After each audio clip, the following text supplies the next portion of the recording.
మన ప్రభుత్వంలో ఉన్న ఎన్డీఏ గ్రూప్ ప్రభుత్వంలో నామినేట్ పోస్ట్ డైరెక్టర్లు కూడా సందర్శించి హాస్టల్ యొక్క చిత్రగాథలను ప్రభుత్వానికి వినిపించాలి. అదేవిధంగా మా యొక్క దళిత సమస్యల పైన చాలా ఉన్నాయి. మేము వచ్చినప్పుడు కూడా వచ్చేది మా దళిత మాట్లాడుతున్నాం తప్ప లేకపోతే ఎవరో మాకు ఇచ్చే ఇచ్చేదనమాట. మహానుభావుడు అంబేద్కర్ ఆ హక్కును మనం విద్య ఎట్లా మన హక్కులు సాధించుకోవాలంటే ఫస్ట్ విద్య రావాలి. విద్య లేకుండా మనం 75 సంవత్సరాలు అయినా మనం ఇంకా ఇలాగే ఉన్నామంటే మెయిన్ కారణం విద్య. ఆ విద్యను అభ్యసిస్తే ఇప్పుడు అంబేద్కర్ రాజ్యాంగం రాశారు. ఎలా రాశారు? ఆయన స్కూల్ బయట నిలబెడితే కూడా పట్టుదలతో చదువుకొని ఆయన విద్యను అభ్యసించారు కాబట్టి ఆయన ఇప్పుడు ఈరోజు మనం భారతదేశం మొత్తం అలాగే ప్రపంచం మొత్తం కూడా ఈరోజు ఆయన అడుగుదామని నడుస్తుంది. ఆయన నేను మహిళగా ఒక విషయం చెప్పాలనుకుంటున్నాను.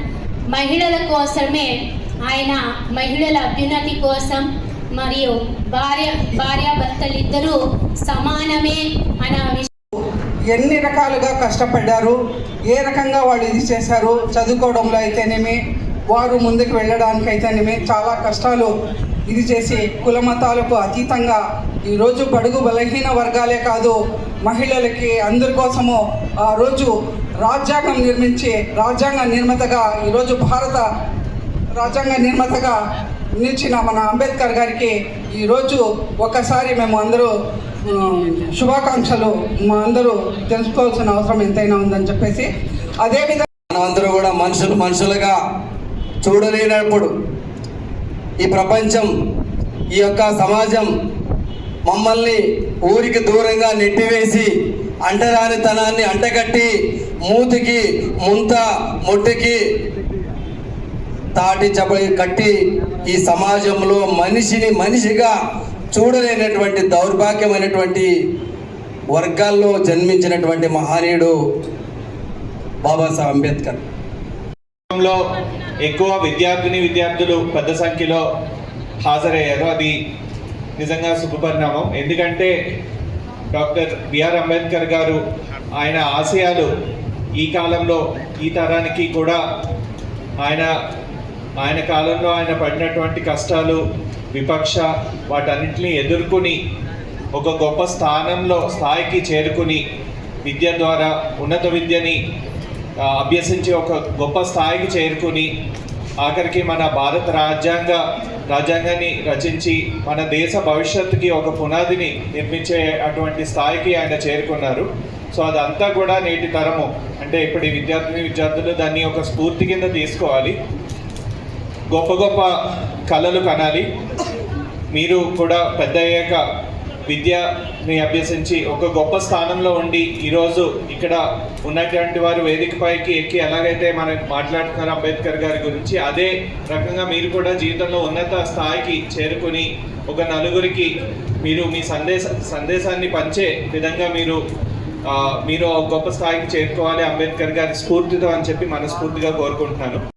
స్మరించుకొని వారు ఏ విధంగా అయితే మన భారతదేశాన్ని ఊహించారో మనందరం కూడా ఆయన పడినటువంటి కష్టాన్ని కానీ శ్రమను కానీ ఆయన సూచించినటువంటి దారిలో ఆయన బాటలో మనందరం వెళ్ళాలి. కాబట్టి అలాంటి మనీల్ని ఇవాళ మనందరం స్మరించుకోవాలి. సో ఈ కార్యక్రమానికి మన జాయింట్ కలెక్టర్ గారు, గంగాధర్ గారు, వివిధ కార్పొరేషన్ డైరెక్టర్లు అండ్ గౌరవ సంఘ పెద్దలు అందరూ కూడా వచ్చారు. వాళ్ళందరికీ కూడా పేరు పేరున నమస్కారం తెలియజేస్తున్నాను. ఈరోజు మన ఆపరేషన్ సింధూర్లో అశ్రులు అంటే అంటారు అమరులైనటువంటి మురళీ నాయక్ గారి యొక్క కుటుంబానికి శ్రద్ధాంజలి ఇవ్వడానికి వెళ్ళి రావడం జరిగింది. సో ఇది కూడా మన అందరం కూడా తెలుసుకోవాలి. ఆయన దేశం కోసం సేవ చేశారు, దేశం కోసం ప్రాణాలు విడిచారు. కాబట్టి ఆయన ఎప్పుడు కూడా అమరులుగా ఉంటారు. అలాంటి మురళీ నాయక్ కూడా వాళ్ళు స్మరించుకోవాలి. సో ముఖ్యంగా బాబాసాహెబ్ అంబేద్కర్ గారి జీవితం కానీ ఈ ఏప్రిల్ నెలలో ఒక విశేషం లాస్ట్ టైం మొన్న జ్యోతిబా పూలే రోజు కూడా చెప్పాము. సో ఈరోజు ముగ్గురు మహనీయులు మనకి జన్మించినటువంటి గొప్ప విషయం. ఆ ముగ్గురు మహనీయులు కూడా ఒక కామన్ ఫినామినా ఏంటంటే అందరు కూడా సాంఘిక దురాచారాలకు కానీ ఒక విప్లవం అంటే ఒక మార్పు దిశగా ఆలోచించినటువంటి గొప్ప తత్వవేత్తలు, కృషి వలులు వాళ్ళందరూ కూడా. అందులో ఏప్రిల్ 5న పుట్టినటువంటి బీహార్లో జన్మించినటువంటి బాబు జగజీవన్ రామ్ గారు కావచ్చు, మహారాష్ట్రలో జన్మించినటువంటి మన ఏప్రిల్ 11న జన్మించిన జ్యోతిబా పూలే గారు కావచ్చు, అదేవిధంగా ఈరోజు మనం జరుపుకున్నటువంటి అంబేద్కర్ గారు కూడా ఏప్రిల్ 14లో ఒకే నెలలో ముగ్గురు గొప్పవాళ్ళు పుట్టడం, వీళ్ళు ముగ్గురు కూడా ఒకే ఒక ఆయుధాన్ని చేపట్టారు. ఆ ఆయుధం ఏంటంటే విద్య, చదువు. వాళ్ళందరికీ కూడా చాలా అవమానాలు వచ్చాయి, కష్టాలు వచ్చాయి, కానీ కష్టాన్ని చూసి కృంగిపోలేదు, ఓడిపోలేదు. వాళ్ళు ఆ కష్టం నుంచి పైకి ఉప్పెనలాగా పైకి లేచారు. వాళ్ళు ఆ చదువు అనే ఒక ఆయుధాన్ని వాళ్ళు తీసుకొని ముందుకు వెళ్ళడం జరిగింది. సో మన రాష్ట్ర ప్రభుత్వం కూడా ఈ షెడ్యూల్ క్యాస్ట్, షెడ్యూల్ ట్రైబ్స్ కోసం కూడా అనేక మంచి కార్యక్రమాలు తీసుకొని వస్తున్నారు. ఉదాహరణకి మనం ప్రతి ఒక్క పిల్లవాడు బాగా చదవాలని చెప్పి మనం తల్లికి వందనం అనే కార్యక్రమం తీసుకున్నాం.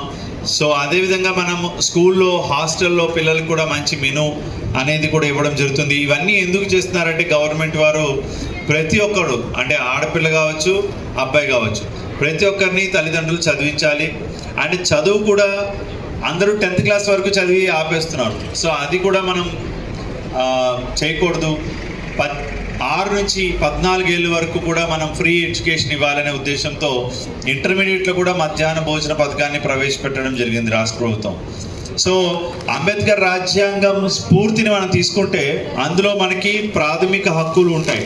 స్వేచ్ఛ హక్కు, స్వాతంత్ర హక్కు, మత స్వాతంత్ర హక్కు,